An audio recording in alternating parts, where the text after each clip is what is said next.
Hey budgeters, we're back again with another smart budgeting tip. Today, we're tackling a topic that's key to financial organization, setting up a financial calendar. So, let's mark those dates. A financial calendar is like a roadmap for your money. It helps you navigate through bill payments, savings deposits, and regular financial reviews with ease. So, how do we start?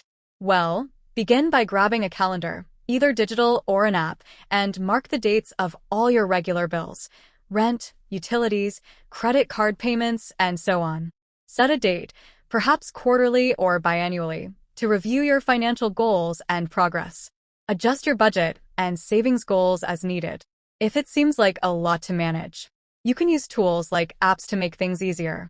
With a financial calendar, you'll reduce the risk of missed payments and overdraft fees, and you'll feel more in control of your financial future. A little planning goes a long way. Until next time, stay organized and financially savvy.